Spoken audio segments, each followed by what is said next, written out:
ये कहानी जबलपुर के एक जंगल की है। नदी के किनारे एक वृक्ष पर बैठे हुए टूनी अपनी पति बंटी कबूतर से कहता है, मेरे पति बंटी कबूतर जी, यहाँ हमारा रहना उचित नहीं है, क्योंकि बाढ़ में बहुत सारे चिड़िया बह चुके हैं और यहाँ खाने लायक भी कुछ नहीं बचा है। इस जंगल के सभी पक्षी दूसरे जंगल जाकर अपना घर बनाने लगे हैं। इसलिए चलो बंटी कबूतर जी, और जाकर हम भी अपना घर बनाते हैं। ऐसे सोचकर कुछ नहीं होगा, कुछ करना होगा पति बंटी कबूतर जी।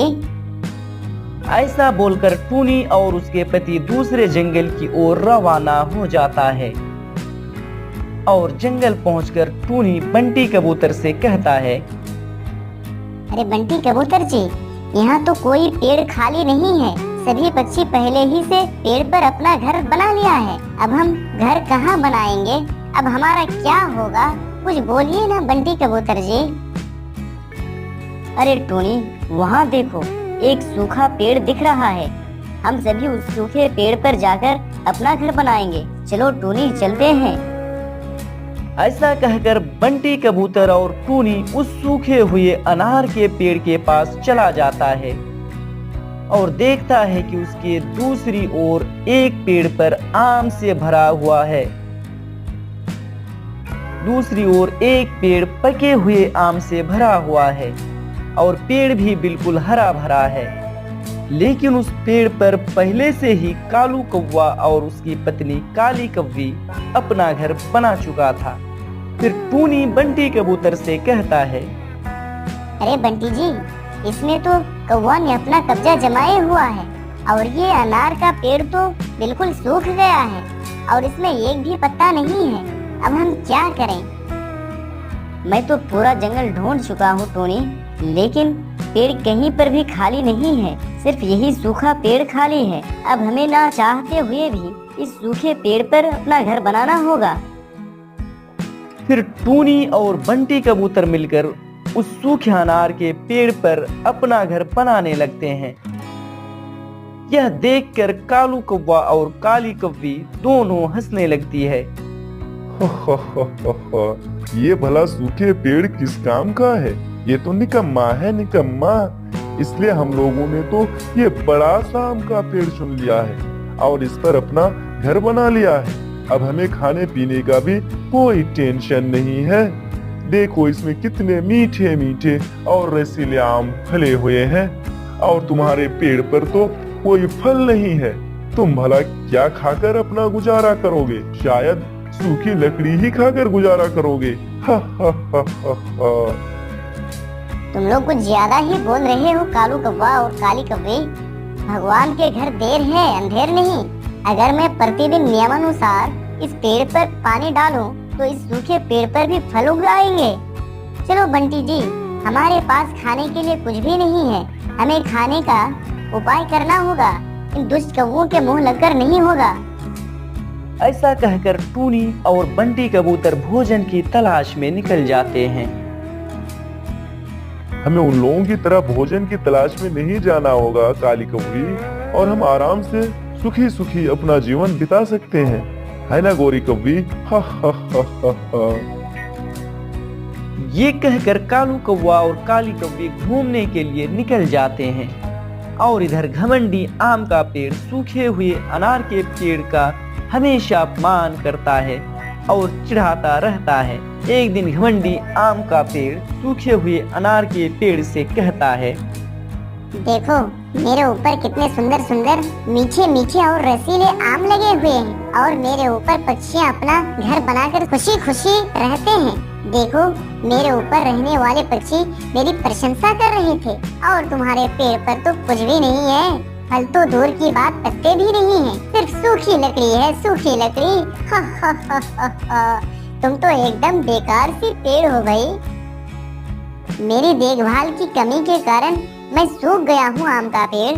यदि मेरे जड़ में कोई पानी डाले तो फिर से मैं भी हरा भरा हो सकता हूँ। और तुम जो ऐसे घमंडी होकर बात कर रहे हो, मेरी एक बात याद रखना, आम का पेड़, भगवान के घर देर है, अंधेर नहीं। भगवान न करे ऐसा हो, लेकिन तुम्हारे व्यवहार से ऐसा लगता है कि तुम्हारा घमंड बहुत जल्द टूट जाएगा।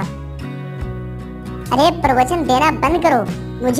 मुझ जैसे हरे भरे पेड़ पर पानी ना डालकर तुम्हें भला कौन पानी देगा? तुम ये उम्मीद छोड़ दो बेचारा अनार का पेड़। इसी तरह आम का पेड़ सूखे हुए अनार के पेड़ का मजाक उड़ाते रहता है और सूखे अनार का पेड़ चुपचाप उदास मन से यह सब सुन रहा होता है। एक दिन टूनी सूखे अनार के पेड़ को देखकर टूनी चिड़िया पेड़ से कहती है, तुम चिंता मत करो सूखे अनार के पेड़, रोजाना मैं तुम्हें पानी डाला करूंगी। फिर देखना तुम्हारे डाली पर भी हरे भरे पत्ते होंगे और बहुत सारे मीठे मीठे फल भी होंगे। फिर उसके बाद रोजाना टूनी और बंटी कबूतर सूखे पेड़ के जड़ में पानी डालते हैं और उसकी देखरेख करते हैं। फिर कुछ दिनों के बाद धीरे धीरे उस सूखे अनार के पेड़ पर पत्ते आने लगते हैं। यह देखकर अचानक पेड़ भी चौंक जाता है, क्योंकि सूखे पेड़ पर पत्ते जो आना शुरू हो चुका था। यह देखकर एक दिन आम का पेड़ कालू कौवा से बोलता है, अरे कालू कौवा, ये टूनी सूखे अनार के पेड़ को पानी डाल रही है और वह पेड़ धीरे धीरे हरा भरा होता चला जा रहा है और तुम हो कि मेरे पेड़ पर पानी भी नहीं डालते। अगर ऐसा हुआ तो मैं धीरे धीरे सूख जाऊंगा और पेड़ पर फल भी नहीं उगेगा। क्या बोला आम का पेड़? तुम मेरे ऊपर हुक्म चलाओगे? तुम्हारी इतनी हिम्मत? मैं तुम्हारे ऊपर डाली पर घर क्या बना लिया, तुम मुझ पर ऑर्डर चलाने लगा? अरे मैंने तुम्हारे डाली पर घर बनाया, यही तुम्हारे लिए फख्र की बात है। और तुम पानी डालने की बात कर रहे हो? मैं कोई पानी वानी डालने वाला नहीं। हाँ। कालू कौवा के डांटने पर पेड़ उसे कुछ भी नहीं कहता है और आम के पेड़ को पानी न मिलने के कारण वह धीरे धीरे सूख जाता है। और इधर रोजाना टूनी के पेड़ पर पानी डालने के कारण अनार का पेड़ हरा भरा हो जाता है और लाल लाल और मीठे मीठे अनार फल जाता है। फिर अनार का पेड़ सूखे हुए आम के पेड़ से कहता है, देखा आम का पेड़, तुम्हें अपने आप पर घमंड था ना? आज देखो तुम्हारे डाली पर एक भी पत्ते नहीं है, पूरी तरह से तुम सूख चुके हो। और मुझे देखो, मैं बिल्कुल हरा भरा हूँ और मेरे डाली पर लाल लाल और मीठे मीठे फल भी हैं। मैंने तुम्हें कहा था ना आम के पेड़, भगवान के घर देर है अंधेर नहीं और अहंकार करना ठीक नहीं है, लेकिन तुमने मेरी बात नहीं मानी। हा हा हा। हाँ अनार का पेड़, तुम बिल्कुल ठीक बोल रहे हो। आज मैं घमंड के कारण पूरा का पूरा सूख चुका हूँ। फिर क्या था, टूनी और बंटी कबूतर अपने घर के अंदर अनार तोड़कर मजे से अनार खा रहा होता है, तो वहीं दूसरी ओर कालू कौवा के घर में बहुत गर्मी पड़ रही थी, क्योंकि पेड़ पर कोई पत्ता नहीं था और उनके खाने के लिए कुछ नहीं बचा था और न ही आम के पेड़ पर कोई आम फला हुआ था। तभी कालू कौवा और काली कौवी टूनी के घर पर आती है और कहती है, अरे टूनी, तुम्हारे घर पर तो बहुत सारे अनार हैं, तुम्हें कुछ खाने के लिए अनार दे दो। मैंने 2 दिनों से कुछ भी नहीं खाया है। नहीं नहीं, मैं तुम्हें ये अनार नहीं दे सकता, क्योंकि जब मेरा पेड़ सूखा हुआ था तो तुमने मेरा बहुत अपमान किया था और ना ही तुमने मेरी मदद किया था, इसलिए मैं तुम्हें ये अनार नहीं दे सकता। जाओ तुम कहीं और देख लो। फिर एक दिन गिद्ध और चील सुबह सुबह कुल्हाड़ी लेकर आता है और उस सूखे हुए आम के पेड़ को काटने लगता है और उसे लेकर चला जाता है।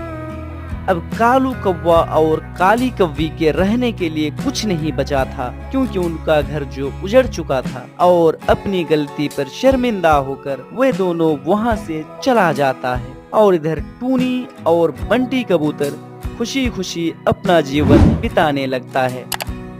तो देखा ना फ्रेंड्स, इस कहानी से हमें यही शिक्षा मिलती है कि समय के बदलते देर नहीं लगती है, इसलिए हमें किसी का कभी मजाक नहीं उड़ाना चाहिए। फ्रेंड्स, इसी तरह की इंटरेस्टिंग स्टोरी सुनने के लिए आप हमारे चैनल को लाइक और शेयर करें। वीडियो देखने के लिए बहुत बहुत धन्यवाद।